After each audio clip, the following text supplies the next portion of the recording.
I stumbled upon this video called Wuthering Waves Will Eventually Fail. Now I'm rather interested on what this guy has to say. Rosent, a guy with almost 1,000 subscribers, he's claiming Wuthering Waves will fail with a question mark eventually? This is gonna be an interesting one. Let's see. Be advised, this video is brought to you by a Wuthering Waves shill. A lot of people have been telling us that the Wuthering Waves... A shill is saying that the game is gonna fail. That's gonna be interesting. Let's see his points, man. ...will be dead on arrival. And yeah, I think that is true. And what Tecton said about Wuthering Waves not being dead on arrival is wrong. But we'll get into that later in the video. So, if anyone saying the game will be dead on arrival was a fucking retard anyways. That's not how it works, man. If you have that much advertisement, if you have that many people giving a fuck about your game is not gonna die that easily. It's not gonna die on arrival, if you know what I mean. This video ever gained some traction. It may die within time, but it's not gonna die this way, man. It's gonna depend on how future updates are pushed out, obviously.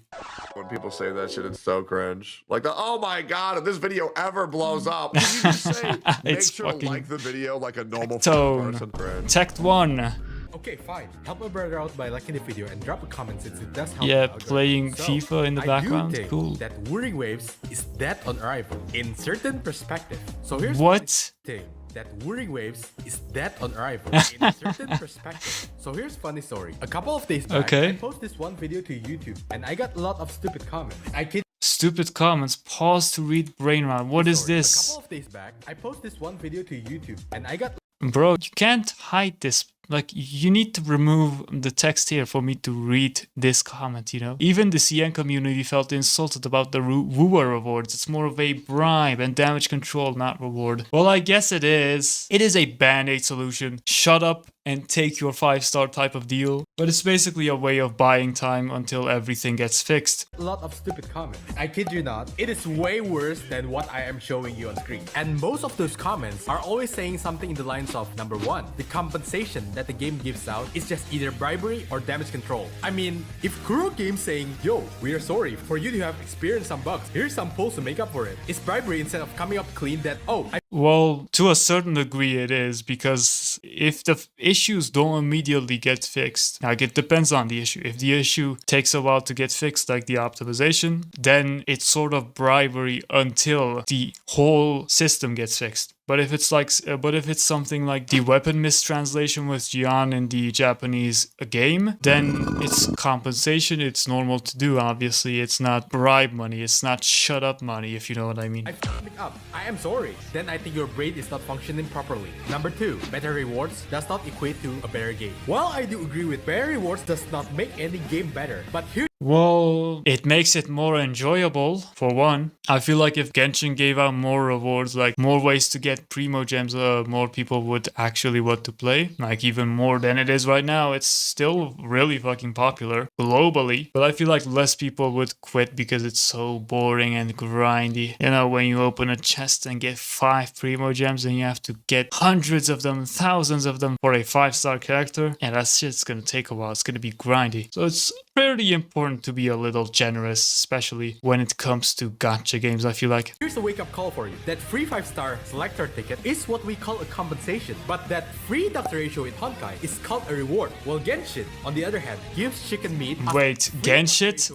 Is called a reward. Well, Genshin... Ooh, he wrote Genshin. I can't believe it. I gotta get my mint pick of friends over there who dislike the video. Holy shit. r/gacha gaming. I gotta post this shit on there. I can't have my game get shit on like this from some random on the internet. Like, what the hell is this, man? Get them out of there, boys. On the other hand, gives chicken meat as their first anniversary reward. 100 primos, which is less than a pull as a bug compensation. Number 3, buggy launch. Yeah. My brother in Christ, do I really need to? What the f? True. True, but like people are more so complaining about the optimization issues. You gotta realize that like the buggy launches always happen, but the bigger complaint, the main complaint, was the fact that optimization sucked. Desperate. No, they are not. They are listening and appreciating. Devs listened, guys. Their player base. Number 5, Chinese players say so. Do you wanna know? Player base. Number 5. This is not 100% right. You want to know what it is? I do believe they are desperate in a way because they pushed the Yinlin banner a bit early because they're scared of Zenless Zone Zero, right? They don't want Zenless Zone Zero to release with their 1.1 patch, and they are, as any company, as any gacha company, allowed to be desperate, and I feel like they are to a degree desperate with all the issues going on in terms of the optimization. Mostly at the beginning, I feel like a lot of things have been fixed. A lot of people are happy now, but also with the whole Japanese leak that happened, right? The Japanese weapon translation shit, the emails being leaked. Japan was on fire, and these guys handled it like complete amateurs. That was the worst management I have ever seen of a game. Like they literally made mistake after mistake after mistake. That shit was insane. So in a way, with all the issues, like I feel like it's sort of like they're desperate, which I don't blame them for. It's like putting out a fire. You're desperate to put it out either way. Doesn't matter whether they gained $50 million. You still gotta put out that fire before you burn up in flames, before your house burns. Chinese players say so. What the fuck? Chinese players? Man, the CM players control the entire world, guys. They are all that matter. Fuck anyone global. I hate this mentality of just fuck anyone but China. Like, come on, guys. I know you are a Chinese company, but you gotta give a fuck about global as well. Say so. At this point, you're just plain stupid. Back to our main topic. Is Wuthering Waves dead on arrival? The answer really depends on who you are talking to. If you're talking to Genshin White Knight or Hoyo for Shill, then yes, Wuthering Waves is dead on arrival because it is not on the same success level as Genshin Impact.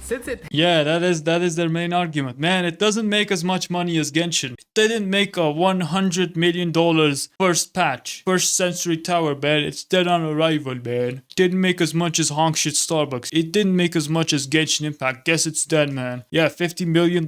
Yeah, that's shit. It's chump change, man. Even though it brought them all the way to 4th on the gacha revenue chart, that shit don't matter as long as you don't beat Genshin. As long as you don't get as much money as them, it doesn't fucking matter, man. It has performance issues and a lot of minor bugs. But here's what you need to know. Before calling that the problems I mentioned before caused the game to be dead on arrival, Kuro Games only had 2 projects before Wuthering Waves, which is Twin Tail Battleground as their first project and Punishing Grey Raven as their second project. Yeah. Which story just got good after chapter 27. While on the other hand, Mihoyo, isn't that all of their games though? Mihoyo also, like Honkai Impact 3rd, also got really good after a certain amount of playtime, a really long amount of playtime, a lot of story. Horny? What the fuck? Hornyverse? That's the first I've seen of these logos, man. You're sure it's not some bootleg plus 18 company that makes these animations for Tectone and shit? or Hoyoverse had made a total of 5 games before Genshin Impact: Fly Me to the Moon, Zombie Gal, Gonna Go Yep. Honkai Impact 3rd, and Tears of Themis. Basically, Source, trust me, bro. HoYoLab /Genshin Impact GotchaRevenue.com.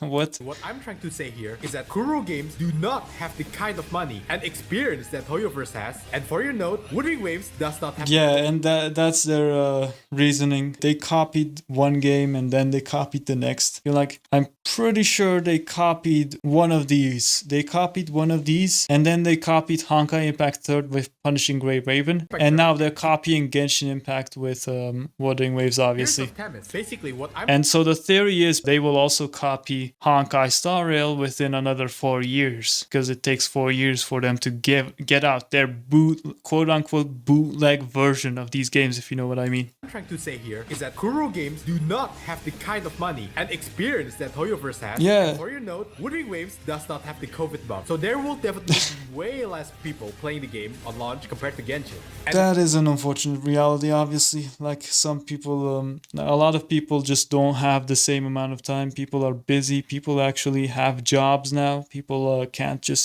sit at home and do nothing, you know, and play Genshin and watch their favorite Envy, their favorite free-to-play streamer 24/7, if you know what I mean. with all that, you should be able to answer the question, is Wuthering Waves dead on arrival? The answer is both yes and no. If you say no, then you're definitely an intelligent human being. So you should press that subscribe button. If you say yes, I think that you don't understand what does the word dead on arrival means, and you are a retard. Ooh, let me just go on over. He called me a retard, guys. Let me just go on over and dislike him, but I'll just like this. Pre-liked. This is so far a pretty good video.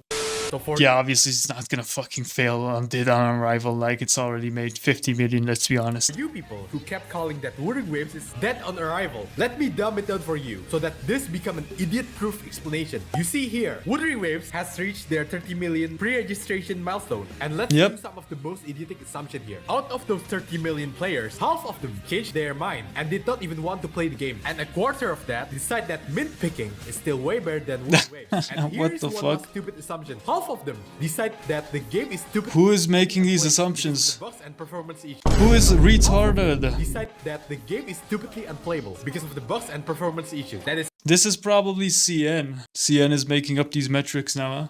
5 million players left. So here on screen is the definition of a dead game. So this might sound like a very stupid comparison, but hear me out. Rainbow Six Siege has 38,000 active players and is never considered a dead game. Siege and WoWa is both an online live service game. The one difference I would like to talk about here is that Siege in its core is a multiplayer game and Wuthering Waves in its core is a single player game. Following the edit That forces you to have an online connection 24/7, so you can't play the game. So you can't hack the game, I guess. assumption I made before. How can Siege, a multiplayer game with 38k players, not considered dead? But Wuthering Waves, on the other hand, a single player game with 5 million players considered dead on arrival. Now let me explain why I think Tectone is wrong.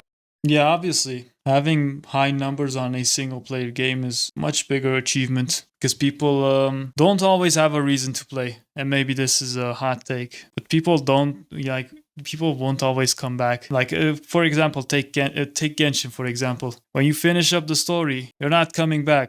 Compared to like CSGO, there's always a match to play. There's always something to do. And as this guy said, like, same with Rainbow Six Siege is the same shit. Can always enter those and play a match whenever you want. It's not the same. Wrong. Tectone never said that Wuthering Waves is broken on arrival, and the game does seem broken with all of this login, audio, voiceover, stuttering, and other minor issues. But the question Holy is, shit. does all of that even matter? The game is delivered in, let's say, a cluster of a state for some reason. But me personally, I never had the slightest thought that all of this is a game-breaking issue because WoWa is still a playable game. Yeah. Even in Only if your mobile phone can run it. Otherwise, it's a good, fine game. You know, you can ignore all the yang voice lines and all that other shit. The echo grind is kind of much, but it's a fine game if you ask me. its current state. I know for sure that you have heard about this game called Cyberpunk by CDP. And I'd much rather play this instead of playing Genshin right now, despite them having released a huge update. I even played it. I even played the Days Leaf quest. And that's all you have to do. Even that was underwhelming, but that's all there was to that update. I guess you can play the event, but no one gives a fuck anymore. Because it's such a meme. That game was stuck in development for about this game called Cyberpunk by CDP. It was compared to Cyberpunk? What the fuck? Stuck in development for 9 years long. What It the came hell? out with tons of bugs and cars that can dive underground, combust. Yeah, that shit was and kill in the hilarious. process, That shit which was makes it insane. unplayable to a lot more people than Wuthering Waves. And that is what Dead on Arrival is supposed to be. Now before you call me stupid in the comments, I'm well aware that WoWa, Cyberpunk, and Siege is 3 totally different games and are even made by different companies. But Cyberpunk and Siege managed to become a really good game after a lot of patches and updates. Now try to notice the patterns here. What does the dev team of all these 3 games have in common?